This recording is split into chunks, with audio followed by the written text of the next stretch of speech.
ഓസ്ട്രേലിയയിൽ 5-ൽ 1 കാശിനെക്കുറിച്ച് ഓർത്ത് സ്ട്രെസ്ഡ് ആണ് എന്നാണ് പുതിയ സർവേകൾ പറയുന്നത്.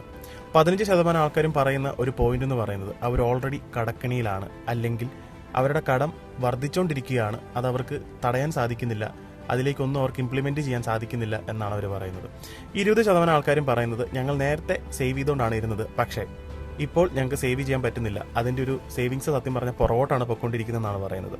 ഇതിൻ്റെ ഒരു പ്രധാന കാരണം ആളുകൾ സംസാരിച്ചത് എന്താണെന്ന് ചോദിച്ചു കഴിഞ്ഞാൽ ഇവിടുത്തെ ജീവിത ചെലവ് കൂടുന്നു എന്നുള്ളതാണ്.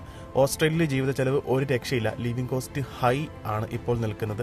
സാധനങ്ങളുടെയൊക്കെ വില ഒരു രക്ഷയില്ലാണ്ടാണ് പോകുന്നത്. നമുക്ക് ഉയർന്ന സാലറി ഉള്ള ഒരു ജോബ് ഇല്ല എന്നുണ്ടെങ്കിൽ, ഒരു സ്ഥിര വരുമാനമുള്ളൊരു ജോബ് ഇല്ല എന്നുണ്ടെങ്കിൽ ഓസ്ട്രേലിയയിൽ ജീവിച്ചു പോകുമെന്ന് പറയുന്നത് വളരെ ഡിഫിക്കൽട്ട് ആയിട്ടുള്ള ഒരു കാര്യമാണ്. അപ്പം നിങ്ങളുടെ അഭിപ്രായങ്ങൾ എന്താണെന്നുള്ളത് താഴെ രേഖപ്പെടുത്തുക.